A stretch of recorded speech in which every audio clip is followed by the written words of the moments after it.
فارفنان أتي دائما ما جيت فارفتا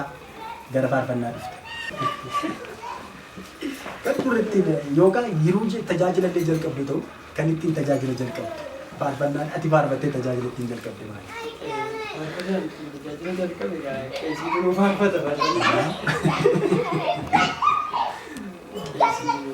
سالتلو فارفتا دفترين مثلا فارفنا دراين جرام ديرة سالها فارفتا ديتو فارفنا ستشاكل بيشاكل جبروان دي نانا مانا قفتا كانين باني بينين ستها مانا كانين ياتمني نانا مانا قفتا كانين باني بينين ستها مانا كانين ياتمني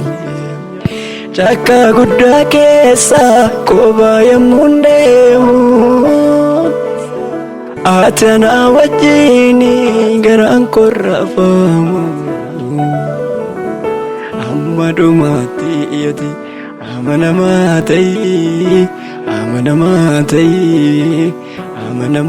ta'ii Kiyyoo foon keetii gati addaan naa bayii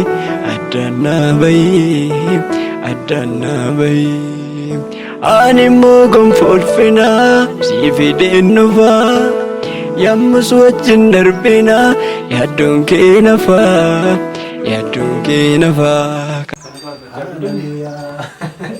فارفنا باين متولنا فارفنا دوسي كنيغا نجيبتي فارفتين أوفتو فارفنا نهاية شيء فارفنا تبوي كنا كأيو سياي بيسو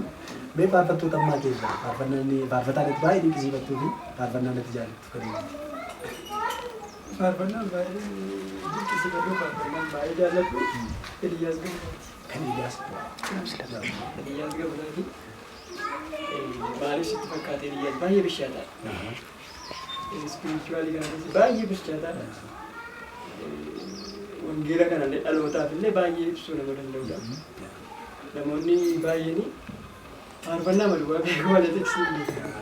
أنا تيجي أكوان فارفنا كبارستا ليش فارفنا كبارستا لك بيقول لي سافرني ما كوفا أنا تجد إنك ما تفكروا لو كم تابعوا كلوا بسونسي ما تابعوا كلوا وبتشونسي بالبانشيسا ياسيني كنادي إمبارسي ما تابعوا كلوا لي فارفنا لي باية فارفنا كنادي كبر كذا فارفنا سكيسة تكو دعوتو تكيني برانو فارفنا سكيسة Achol fago Teessoon kee dheera samii gubbaa Achol fago Teessoon kee dheera samii gubbaa Eenyolaa keen jiru morkataan qabdu ol fagaattee jiraatta kophaa eenyolaa keen jiru morkataan qabdu ol fagaattee jiraatta kophaa ati guddaadhaati hammanii shibee kunalii ati guddaadhaati hammanii shibee kunalii kanaafanii guddaa siin jedha ati guddaa kan akka kee takka hin uumamne Yesuus ati adda. Hallelujah. Gooftaan si haa eebbisu jireenya kee haa eebbisu faarfannaa baay'ee dinqiidha.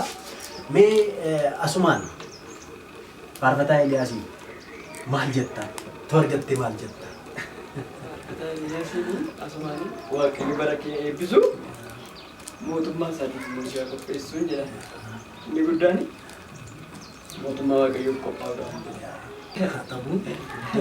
waaqayyo si eebbisu faarfataa Eliyaas Gabulaa waaqayyo jireenya kee bara kee eebbisu egaa fakkeenyummaan kee ammas itti fufu dhalooti kunoo faarfannaa keessaniin akkasumas immoo isin barsiisaa jirtaniin baay'ee eebbifamaa jiru. Isa kanaaf waaqayyoon guddaa galateeffannaa ammas kanarra kan caalu qabattanii saba keenyaaf akka isin baatan saba keenya bira